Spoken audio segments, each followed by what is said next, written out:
আজকে আমরা জানবো পবিত্র জুমার দিনে আপনি কিভাবে দোয়া করলে আল্লাহ তাআলা আপনার দোয়া কবুল করবেন। প্রিয় নবী সাল্লাল্লাহু আলাইহি ওয়াসাল্লাম এমন কিছু পদ্ধতি শিখিয়ে দিয়েছেন, যেই পদ্ধতিগুলো আপনি যদি অবলম্বন করেন ইনশাআল্লাহ আল্লাহ তাআলা আপনাকে খালি হাতে ফিরাবেন না। আল্লাহ তাআলার কাছে আপনি যদি এইভাবে দোয়া করতে পারেন, দোয়া করে আপনি যা কিছু চাইবেন আল্লাহ তাআলা আপনার সকল মনের আশাগুলো, হালাল আশাগুলো, নেক চাওয়াগুলো আল্লাহ তাআলা পূরণ করবেন। আমাদের চাওয়া পাওয়ার শেষ নাই। দুনিয়াতে থাকা অবস্থায় যতই আল্লাহ তাআলা দেন না কেন, আমাদের তবুও কেমন যেন চাওয়া পাওয়ার শেষ থাকে না। তাই যদি চাওয়া পাওয়া আমাদের থেকেই থাকে, তাহলে সেই ক্ষেত্রে আল্লাহ তাআলার কাছে এমনভাবে চাইতে হবে যে আল্লাহ তাআলা দিবেনই দিবেন। এমন কিছু পদ্ধতি রয়েছে। জুমার দিন এমন একটা দিন যেদিনকে মুমিনদের ঈদের দিনও বলা হয়ে থাকে। তো এই দিনে ইবাদত বন্দেগী করলে আল্লাহ তাআলা এমনিতেই কবুল করে থাকেন। এর পাশাপাশি যদি কিছু নিয়ম পদ্ধতি ফলো করে দোয়া করা যায়, তাহলে অবশ্যই আল্লাহ তাআলা ফিরিয়ে দিবেন না। গুনাহ করতে করতে আমরা ক্লান্ত হয়ে গেছি। এই গুনাহ আমরা যদি ক্ষমা চাওয়ার আগেই আমাদের মালাকুল মাউত চলে আসে আর এসে যদি আমাদেরকে নিয়ে যায়, অর্থাৎ আমার হায়াত যদি শেষ হয়ে যায়, তাহলে সেই ক্ষেত্রে আমি কিন্তু আজীবন সেই জাহান্নামে আমার জ্বলতে থাকতে হবে। তো এই জন্য এখনো সুযোগ রয়েছে, সময় রয়েছে। আমি এখনো যেহেতু জীবিত রয়েছি, আমার হায়াত রয়েছে, এখনই সময় আল্লাহ তাআলার কাছে ক্ষমা চেয়ে নেওয়া। তো চলুন জেনে নেই জুমার দিনে আপনি কিভাবে আল্লাহ তাআলার কাছে দোয়া করবেন। আল্লাহ রাসূল সাল্লাল্লাহু আলাইহি ওয়াসাল্লাম এমন 5টি সময়ের কথা বলেছেন, যেই সময়ে দোয়া করলেই আপনার দোয়া আল্লাহ তাআলা কবুল করবেন।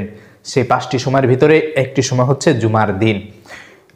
আরো কয়েকটি সময় রয়েছে, যে রমজান মাসে বা অন্যান্য সময় যখন বান্দা রোজা থাকে, রোজা রাখা অবস্থায় যদি বান্দা দোয়া করে, অর্থাৎ ইফতারের আগ মুহূর্তে যদি দোয়া করে, তাহলে সেই দোয়া আল্লাহ তাআলা ফিরিয়ে দেন না। এরপরে কোনো ব্যক্তি যখন ফরজ নামাজ পড়ে, ফরজ নামাজের শেষে আপনি দোয়া করলেই আল্লাহ তাআলা সেই দোয়া কবুল করবেন। এরপরে বান্দা যদি সিজদারত অবস্থায় থাকে, সিজদায় গিয়ে দোয়া করলেও আল্লাহ তাআলা ফিরিয়ে দেন না, সেই দোয়া কবুল করে থাকেন। এরপরে শেষ রাতে তাহাজ্জুদের সময়, সেই সময় যদি কোনো বান্দা দোয়া করে, আল্লাহ তাআলা তার দোয়া ফিরিয়ে দেন না, কবুল করে থাকেন। এরপরে জুমার দিন, এই জুমার দিনে আসরের পরে বলা হয়েছে, আবার অনেকেই বলেছেন জুমার নামাজের শেষে। এই কিছু সময় রয়েছে। অনেকেই বলেছেন যে খুতবা চলাকালীন সময়, খুতবা যখন শুনবেন, 2 খুতবার মাঝখানে যে মধ্যবর্তী সময় থাকে, এতটুকু সময় দোয়া করলে আল্লাহ তাআলা কবুল করে থাকেন। তো জুমার দিনে কয়েকটা ধাপ রয়েছে আপনার দোয়া করার জন্য।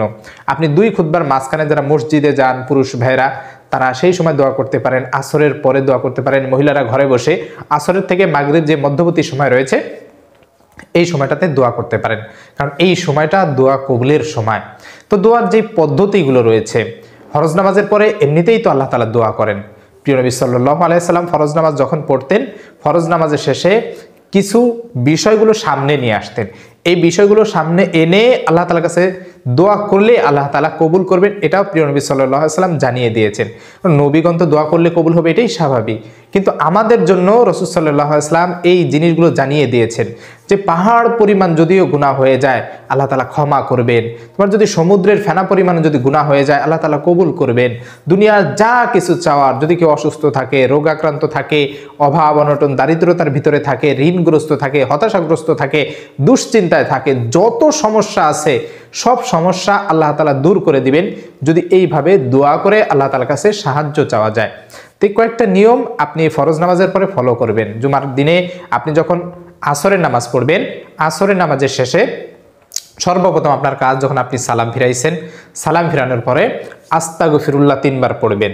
আস্তাগফিরুল্লাহ, রাসূল সাল্লাল্লাহু আলাইহি ওয়াসাল্লাম সালাম ফিরানোর পরে 3 বার আস্তাগফিরুল্লাহ পড়তেন। আস্তাগফিরুল্লাহ, আস্তাগফিরুল্লাহ, আস্তাগফিরুল্লাহ। এরপরে রাসূল সাল্লাল্লাহু আলাইহি ওয়াসাল্লাম ছোট্ট এই দোয়াটা পড়তেন, আল্লাহুম্মা আনতাস সালাম ওয়া মিনকাস সালাম তাবারাকতা ইয়া যাল জালালি ওয়াল ইকরাম। এইভাবে আল্লাহ তাআলার প্রশংসা করতেন। তো এইভাবে আপনি প্রথমে 3 বার আস্তাগফিরুল্লাহ পড়বেন, এরপরে আপনি এই ছোট্ট দোয়াটা পড়বেন। এরপরে আপনি যে স্থানে বসে আছেন, এই স্থানে বসে ছোট্ট একটা দুরূদ পড়বেন, আল্লাহুম্মা সাল্লি আলা মুহাম্মাদিন নাবিয়্যিল উম্মিয়্যি ওয়া আলা আলিহি ওয়া সাল্লিম তাসলিমা। এই ছোট্ট দুরূদটা কমপক্ষে 80 বার পড়বেন।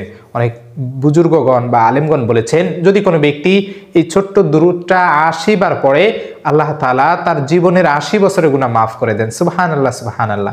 আপনার হায়াত কয় বছর? আপনার মাত্র ধরেন 30-40 বছর হয়েছে, আপনাকে যদি আল্লাহ তাআলা 80 বছরের গুনাহ ক্ষমার ঘোষণা দিয়ে থাকেন, তাহলে আপনার 30-40 বছরের গুনাহ মাফ হয়ে যাবে।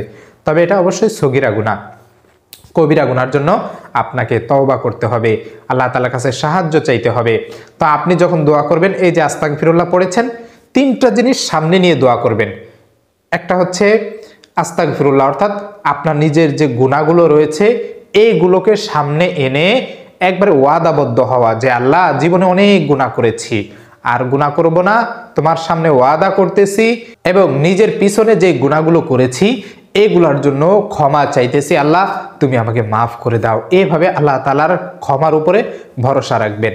এরপরে এই তাওবা ইস্তেগফার পড়ে নিজের যেই গুনাহগুলো এগুলোর উপর অনুতপ্ত হবেন।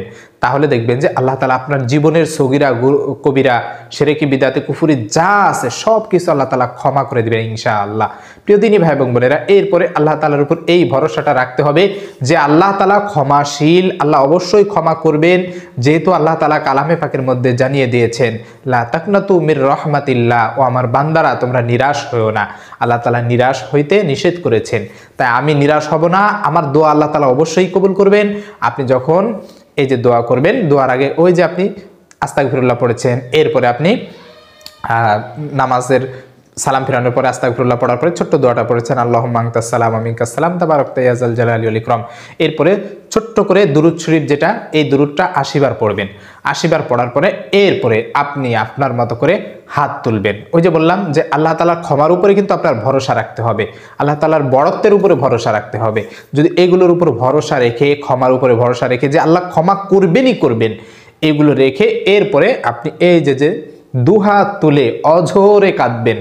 আপনার চোখের পানি যতক্ষণ না পর্যন্ত মনে করেন যে পড়ছে চোখ থেকে, যদি নাও পড়ে, রাসূল সাল্লাল্লাহু আলাইহি ওয়াসাল্লাম বলেছেন যে সেই বান্দা যেন একটু কান্নার ভান করে, যেন আল্লাহ তাআলা সেইটা দেখেও খুশি হয়ে যান যে বান্দার কান্না আসতেছে না, কিন্তু আমার ভয়ে, ক্ষমার আশায় বান্দা চোখ থেকে পানি ফেলানোর চেষ্টা করছে। আল্লাহ তাআলা এই বান্দার উপর খুশি হয়ে যাবেন। আপনি একটু চেষ্টা করবেন যে অন্তত আপনার চোখ দিয়ে যেন পানি বের হয়। গুনাহ তো কতই করেছেন, একটু কি আপনার জাহান্নামের ভয়ে চোখ দিয়ে পানি আসে না? আপনার একটু কি মনে হয় না যে আমি দুনিয়াতে যে আগুনের পাশে বসলে একটুখানি গরম লাগলে সরে যাই, আর জাহান্নামে সেই আগুনের ভিতরে দুনিয়ার গুনাহের কারণে আমাকে ফেলা হবে, কি অবস্থাই না হবে, কি শাস্তি না দেওয়া হবে। বিশাল বড় বড় সাপ, যেই সাপের একটা নিঃশ্বাস দুনিয়াতে ফেললে আর কিয়ামত পর্যন্ত কোনো ফসল ফলাদি জন্মাতো না, সেই সাপ দংশন করতে থাকবে, কি অবস্থাই না হবে। তাহলে সেই শাস্তির কথা একটু চিন্তা করে অন্তত চোখ থেকে 2 ফোঁটা পানি হলেও ফেলবেন। এরপরে আপনি আপনার মতো করে কোরআন থেকে যে দোয়াগুলো আল্লাহ তাআলা বর্ণনা করেছেন, বলে দিয়েছেন, আপনি সূরা বাকারার একবারে শেষ আয়াত, এই আয়াতের ভিতরে যে দোয়াটা রয়েছে এই দোয়াটা পড়বেন। আমি বাংলা উচ্চারণ সহ আপনাকে দিয়ে দিচ্ছি, আপনি সেটা দেখেও পড়তে পারেন, সেটা মুখস্থও করতে পারেন। অনেকেই এই দোয়াটা পারেন, অনেকেই পড়ে থাকেন, আমল করে থাকেন। আমানা রাসূলু বিমা উনজিলা ইলাইহি মির রাব্বিহি ওয়াল মুমিনুন, এই দোয়াটা আপনি পড়বেন। এই যে এটা হচ্ছে একেবারে শেষ আয়াতের আগের আয়াত, এরপরে যে শেষ আয়াত রয়েছে এই শেষ আয়াতটা আপনি পড়বেন। লা ইউকাল্লিফুল্লাহু নাফসান ইল্লা উসআহা লাহা মা কাসাবাত ওয়া আলাইহা মাকতাসাবাত রব্বানা লা তুআখিযনা ইন নাসিনা আও আখতানা রব্বানা ওয়ালা তাহমিল আলাইনা ইসরান কামা হামালতাহু আলাল লাযিনা মিন ক্বাবলিনা রব্বানা ওয়ালা তুহাম্মিলনা মা লা তাকাতা লানা বি ওয়াফু আন্না ওয়াগফির লানা ওয়ারহামনা আনতা মাওলানা ফানসুরনা আলাল কওমিল কাফিরিন। এইভাবে আল্লাহ তাআলার কাছে এই ছোট্ট আয়াতটা বা এই দোয়াটা, যেটা আল্লাহ তাআলা শিখিয়েছেন, আল্লাহ তাআলা স্বয়ং নিজে শিখিয়েছেন, বান্দা এইভাবে আমার কাছে দোয়া করো, সাহায্য চাও। এভাবে আল্লাহ তাআলার কাছে এই দোয়াটা পড়েই আপনি সাহায্য চাইবেন। তাহলে দেখবেন যে দুনিয়ার সব চাওয়া পাওয়া আল্লাহ তাআলা পূরণ করবেন।